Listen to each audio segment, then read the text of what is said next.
for joining me today. Welcome to the channel if you are new. For all of my long-term subscribers, thank you for sticking with me. Today, we're going to talk about one of the most important tools you can have in your arsenal for keeping snakes, whether it be venomous or not, the snake hook. Alright, so there are a lot of different types of snake hooks out there. Plenty of companies that manufacture these products, and there are a lot of folks who figured out how to customize and make their own using custom golf club shafts, polishing and heating up and bending steel and certain tools, and really just making something to their liking. Now there's a company called Midwest Tongs. Let's see, you can just sort of see that on there, and they're sort of an industry standard for many snake keeping hooks. So this little guy right here is a pretty standard one. It's really good for small, delicate animals. Light tub opening, just kind of gently directing an animal's head away, things like that. They also have your standard 40-inch hook right here. You know, kind of a generic golf club sort of look. Awesome grip. All their contact information right there. Just go to tongs.com. So this is a really good industry standard company, Midwest Tongs. It makes a lot of tongs. And they have multiple products beyond these two individual models. On top of that, you can get fancy and have folks customize things for you with certain aluminum, steel, titanium, all sorts of stuff. This is kind of my go-to. This is a custom hook made by a friend. But as far as babies go, I really love this one. And then to keep a good distance, a 40-inch hook is fantastic. Now, there's a lot of folks who get snake hooks and they don't know how to use them. And you can actually hurt an animal using a snake hook improperly. They do allow you to manipulate an animal, move them around in an enclosure, keep yourself safe, especially when we're talking about venomous or just avoiding a bite that you really don't want to deal with. So today I thought I would kind of show you a couple quick little push and pull techniques, as well as how to keep your fingers safe when opening a tub, and just how this can apply to multiple species out there. So I work with a lot of Morelia, very food motivated individuals, but folks out there working with retics, any sort of venomous snakes that are known for sort of popping right out of an enclosure at the time of opening, very food motivated individuals. So these will keep your fingers safe and ultimately can be the difference between life and limb if you're dealing with venomous and dangerous animals. So today I figured I'd show you how I can use this with a couple carpet pythons of mine over here, and just give you a quick rundown on how to safely utilize these tools to keep yourself safe, keep your animals safe, and just overall have a good interaction. Alright. So I don't know if y'all can see this very well, but ultimately I'm setting you up on the top of my rack. I'm going to show you how I can safely work a few animals right down here. And they're pretty tame by now, but at this point I can give you a great demonstration of how these animals work. So first up, we will check on an adult caramel coastal carpet of mine. Now this individual has a fantastic feeding response, although he's quite habituated to my routine. This is not an animal I blindly reach into for cleaning or anything like that. So the first thing that your hook is fantastic for is opening enclosures while keeping your hands safely at bay. This animal is very, very fired up. He's watching every move I make. He's thinking food. Now, the second thing your hook is great for is sort of a push and pull tool. I can gently discourage his location of head. I can move him around without really being too forceful. If I want to change water, pull that out, dig around in the substrate, fluff around, things like that. So I can use this tool not only for opening and keeping my hands safely, but I can also move an animal around. Now if he was located around here, if he was right there and I really wanted to get him around, I can use this to my advantage and gently encourage the bitey end further away. Now, one thing you got to remember again is although snakes are pretty tough animals, you don't want to hurt the animal with this, so just be very mindful of how you manipulate them.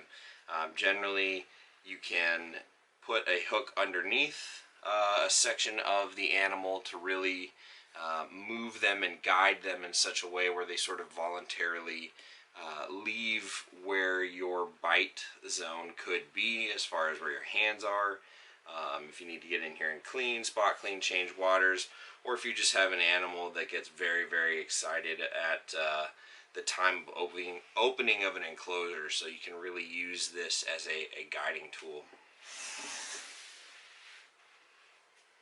Alright, so this next snake that I'm going to introduce you to, I named her Chernobyl, or Chernobyl, however you pronounce it, because when I got her, she was originally purchased by somebody local to me, and she terrorized him. She was just an absolute finger biter, very twitchy, not a very well adjusted animal. And it took about a year of hook training her and taking some bites to get used to her. So I can see that she's nowhere near the tub, so I do have a hook just to be safe, but I know I could open that safely. And the nice thing is you can also use this as a training tool.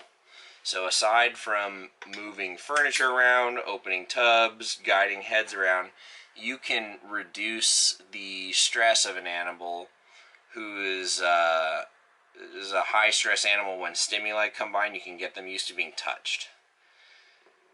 So they can smell the hook, they can see what's going on. You give them an opportunity to think and assess the situation, which oftentimes is enough to turn off that initial food response in certain animals. Now this animal here is very nervous, very prone to biting, very twitchy, and through the use of some hook training, I've been able to work on getting her comfortable with being touched, therefore making handling and cleaning opportunities much safer.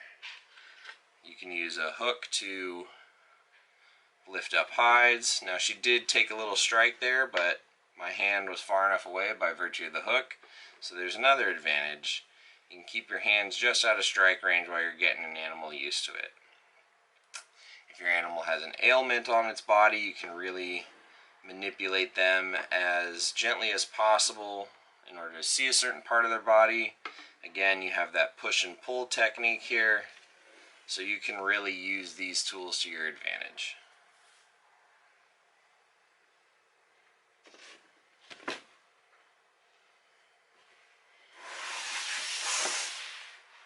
Alright, so the last thing I want to teach you is about tap training as far as a feeding response goes. Now for all of my retic keepers out there, this is very applicable to y'all. Burmese python keepers, any animals that have a very food-motivated initial response. My black-tailed cribos benefit from this. Some carpet pythons do as well. Basically, any animal that you know has a good feeding response, this is a great way to teach them and condition them to understand the circumstances they are experiencing at that given time. So, I have an animal that tends to defy a lot of the normal understanding of them, and this is a Morelia bredli. This is a Bredl's python, and they're notorious for being placid, very chill animals. Not this one.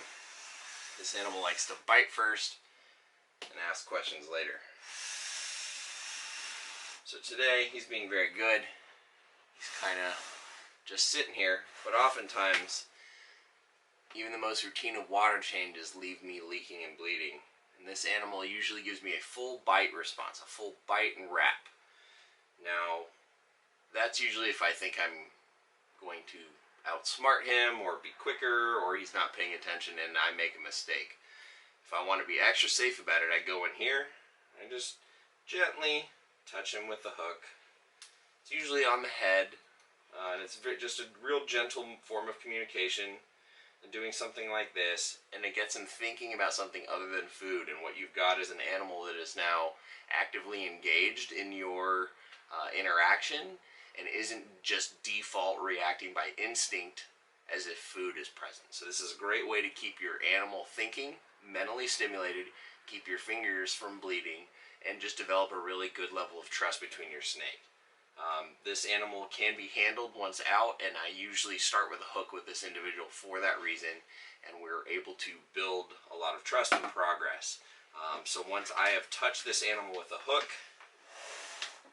this sort of default feeding response has been turned off, and I can safely interact with this animal, change waters, do what I need. But I never trust him. So tap training is just a great way to get your animals used to a different sequence of events. When you open an enclosure and a hot food item comes through with that heat signature, and they get used to that pattern of behavior and interaction, that's why they get this very strong default feeding response. If you get them thinking and you use a hook as a tool to communicate with them that says, hey, I didn't just bring a rodent in here, this is something different, so they remember that sequence of events and they understand they're not being fed. So you're essentially turning off that feeding response through simply communicating with a snake hook. Same rules apply for any animal, essentially. The key is to know your animal, of course. And then with venomous snakes, it just keeps you much, much safer. And that's how to use a snake hook. Alright, so I've just shown you 3 or 4 different examples of how these tools are beneficial, how you can use them to your advantage and keep you and your animal much safer and on a better playing field, and you'll have much more positive interactions with your animals. Granted, there's always those individuals that have that sort of pre-programmed mean streak they're never going to change. Ultimately, these will just allow you to tolerate them, essentially. So anybody who keeps snakes, more than one snake, I suppose, actually even if you only keep one snake, having at least one snake hook on hand is ideal. I have about, well, I've got 3 that I can see right here immediately around me, and I feel like I could do with multiple and have lots of varieties. The other thing to note is every time you touch a snake with one of these, it's always good to disinfect them in between. So having multiple to rotate in and out during a cleaning session is always great. You could have a bucket with some sort of chlorhexidine or dilute bleach solution, and every time you touch a hook to a snake, you drop it in that solution for a few minutes, let it disinfect, use your rotated hook while that's disinfecting, and then just repeat the process, and then you're not spreading any potential bacteria. So multiple hooks is fantastic if you want to be extra safe. If you're dealing with venomous, again, hooks are your best friend to stay safe. Whether you're tailing a long animal or double hooking, they provide a lot of support for the animal. You can use them in fantastic ways to keep that interaction positive. Your animal doesn't stress, doesn't get hurt or have undue pressure on their spine or organs, and you can really make sure that that is a safe interaction. So, but without the proper training in these tools, things can go wrong. So, find somebody locally to you who can teach you, or spend as many hours as possible using hooks, picking up things like your socks, your laundry, different things around the house, bungee cords, things like that. Just get used to it. The same way basketball players grow up having a basketball with them everywhere they go. It's the same thing. It's muscle memory. It's learning how to use these tools. So don't ever underestimate the power of a tool, and there's nothing embarrassing about using these to your advantage. There's no badge of honor for bleeding all over the place when you get bit for making a mistake, because let's face it, when we get bit, it's our fault and not the snake's. So, that being said, keep loving your reptiles, find some good products, check out Midwest Tongs. There's a lot of other great companies. Get Hooked Snake Tongs is another fantastic operation. So yeah, you really can't go wrong, but they're essential tools, and I highly recommend them for everyone keeping snakes. So, if you've made it this far, thank you for staying tuned in. Thank you for everybody who is just joining with me. For my longtime followers, appreciate it again. Don't forget to like, comment, subscribe below. Hit that notification bell so you never miss an upload. This is the 20th vlog. We're still going strong on this one, and I appreciate everyone's love, support, follow through, everything. You guys are awesome. Stay safe.